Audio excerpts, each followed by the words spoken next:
आज जो वचन आप सुनने जा रहे हैं वह आपके कानों से नहीं, सीधे आपके दिल से बात करेगा। यह शब्द नहीं, यह तलवार है।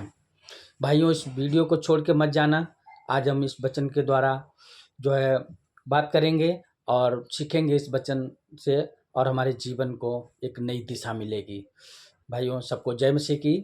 आइए हम वचन में चलते हैं। इब्रानियों 4:12 में क्या देखते हैं? वचन कहता है, क्योंकि परमेश्वर का वचन जीवित और प्रबल और हर एक दो धारी तलवार से भी बहुत चोखा है, और प्राण और आत्मा को और गांठ गांठ और गूदे गूदे को अलग करके आर पार छेदता है, और मन की भावनाओं और विचारों को जांचता है। हालेलुया। भाइयों, आज इस वचन के द्वारा हम बात करेंगे और मनन करेंगे इस वचन को, और सीखेंगे हम लोग कि ये वचन जो है हमें आज क्या सिखाना चाहता है। Thank you Jesus.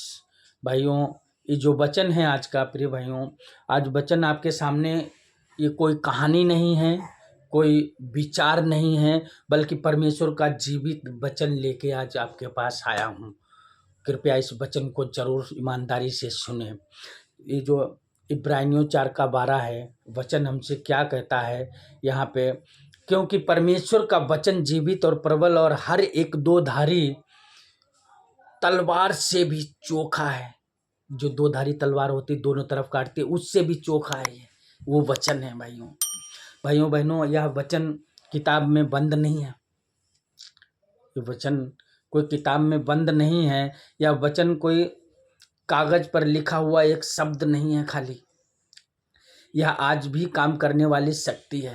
ये वचन जब आप अपने जीवन में अप्लाई करोगे तो ये शक्तिशाली वचन है। जब हम इस वचन को सुनते हैं तो यह हमारे कानों में नहीं, सीधे हृदय में जाता है, और हृदय में ये वो शक्ति डालता है जो हमारे अंदर बहुत सारे काम करती है। हृदय में जब प्रवेश करता है ये, भाइयों, सिर्फ कानों से खाली जाता नहीं है, ये हमारे हृदय तक पहुंचता है। ये वचन जो है आज का, हालेलुया। यह वचन आगे क्या कहता है हम बात करेंगे। यह प्राण और आत्मा को अलग करके आर पार छेदता है, यहाँ पे वचन कहता है।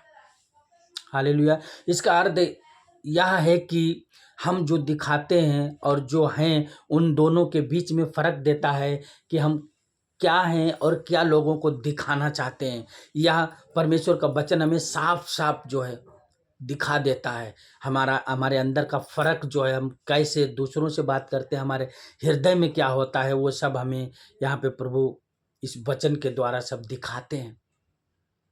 भाइयों, हम बाहर से भजन गाते हैं, हम जो दिखाते हैं और जो हैं, दोनों के बीच में फ़र्क क्या है? हम भजन बाहर से गाते हैं, भीतर घमंड भरा हुआ है। सब में नहीं होता, पर कुछ में होता है, घमंड भरा होता है। हम बाहर से प्रार्थना करते हैं दिखाने के लिए, बहुत देर देर प्रार्थना करते हैं, अन्य भाषा में करते हैं प्रार्थना, बहुत सारी चीज़ें हैं, पर भीतर क्रोध इतना छुपा हुआ है कि हम किसी सामने वाले को 2 मिनट सही से बात भी नहीं कर सकते। भाइयों, ये वचन हमें इसीलिए आया है आज यहाँ पे। पर जब वचन आता है, जब हम वचन अपने जीवन में अप्लाई करते हैं, तो वह हमारे बहानों को काट देता है। जो हमारे अंदर बहाने होते हैं वो काट देता है। Thank you Jesus, thank you Lord. भाइयों, इस वचन को हम गहराई से समझेंगे तो वह हमारे बहानों को क्या काटता है? वो हमारे झूठ, हमारे अंदर जो बसा हुआ है, झूठे आवरण को हटा देता है, और एक सच्ची जो सच्चाई है वो हमारे अंदर डालता है। फिर यहाँ पे लिखा हुआ है, यह मन की भावनाओं और विचारों को जांचता है। जो हम मन में सोचते हैं, जो हमारी भावनाएं होती हैं, लोग हमारे काम को देखते हैं, जो हम काम करते हैं उसको देखते हैं, पर यह वचन हमें यहाँ पे क्या कह रहा है कि ये वचन हमारे इरादों को जांचता है। हमारे अंदर हमारे जो क्रिएट कर रहे हैं हम, जो अपने विचारों के द्वारा, वो हमको, हमारे विचारों को वो जानता है। लोग हमारे शब्द सुनते हैं, लोग हमारी आवाज़ सुनते हैं, जैसे आप अभी हमारे आवाज़ को सुन रहे हो, पर वचन क्या कहता है? वचन जो है हमारी सोच के ढंग को परख लेता है कि हम हमारे सोचने का ढंग क्या है, उस चीज़ को भी वो सब परख लेता है। इसलिए वचन कोई हमारे जो यहाँ पे वचन है भाइयों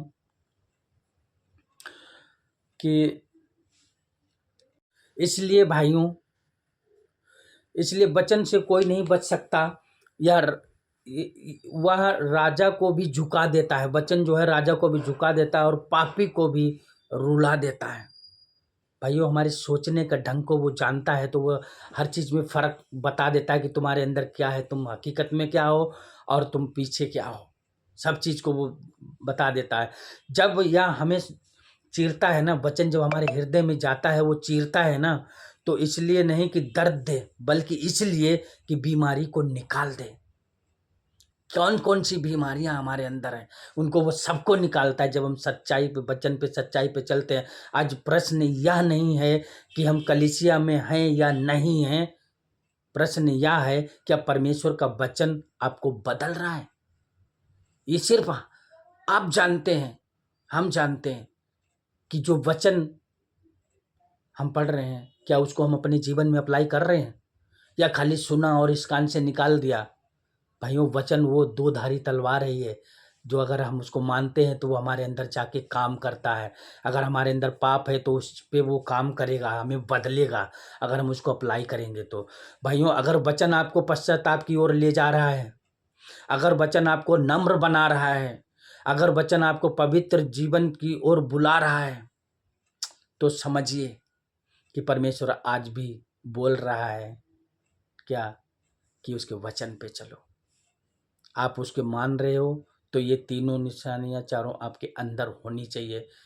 आप जो है पवित्र जीवन की ओर चलें, पश्चाताप करें जो आपने किए हैं काम गलत, और आपको नम्र बनाए वचन, तो समझ लिए प्रभु आपके साथ है और आपके साथ काम कर रहा है। और वह वचन आज भी जीवित है, आज भी जीवित है। भाइयों इस वचन पे जरूर गौर करें और अपने को जांचें, अपने अपने अंदर वचन को ग्रहण करें, और आपके अंदर की जो जो दो धारी जो तलवार है वचन की, वो दोनों तरफ की जो विचार हैं अलग अलग, जो दिखावे के हैं अलग हैं, हमारे अंदर कुछ और है, इनको सबको अलग करके वो आपको एक अच्छा हृदय देगा। चलिए भाइयों हम प्रार्थना करते हैं और इस वचन के द्वारा हम अपने जीवन में इसको वचन को अप्लाई करेंगे और अब देखेंगे एक नई रोशनी आएगी हमारे अंदर। धन्यवाद यीशु, थैंक यू जीसस। प्रभु जी आपका वचन कहता है कि दो धारी तलवार है ये। प्रभु ये आज हमारे दिखावे की जिंदगी को चीर के रख दे और हकीकत की जिंदगी को प्रभु जी हमें जीने में मेरी सहायता करे। प्रभु ऐसी हम प्रार्थना करते हैं, हम दिखावे की ज़िंदगी ना जिए, हम हकीकत की ज़िंदगी जिए, हम आपके वचन को मानने वाले बने। प्रभु जी हम दिखावे की नहीं, हम दिखाने के लिए प्रार्थना ना करें, हम आपके अधीन होने के लिए बैठे प्रभु जी, आपके साथ चलने वाले हों प्रभु जी, आपकी सच्चाई के साथ चलने वाले हों प्रभु जी। हम दिखावे का जीवन ना जिए, ऐसी हम प्रार्थना करते हैं प्रभु जी। हम नम्र बन के चलें प्रभु जी, हम दीन बन के चलें प्रभु जी, दूसरों की सहायता करके चलें प्रभु जी, ऐसी हम प्रार्थना करते हैं प्रभु जी। दया करें हम पर, रहम करें प्रभु जी। प्रभु जी ये वचन हमारे जीवन में 100 गुना 1000 गुना फल लाए प्रभु जी। और ये जो प्रभु जी वचन जो कोई भी ग्रहण करे उसके हृदय को प्रभु जी आप नया बनाएं, उसको नया मन दें प्रभु जी, ऐसी प्रार्थना करते हैं। सारा महिमा आदर आपको देते हैं, यीशु नासरी के नाम में प्रार्थना मांगते हैं, आमीन। सबको जय मसीह की। भाइयों इस वीडियो को दूसरों तक जरूर पहुंचाएं, लाइक और कमेंट और शेयर करें, मेरे यूट्यूब चैनल को सब्सक्राइब करें और फेसबुक पेज को फॉलो करें। सबको जय मसीह की, गॉड ब्लेस यू, सबको आशीष मिले, आमीन।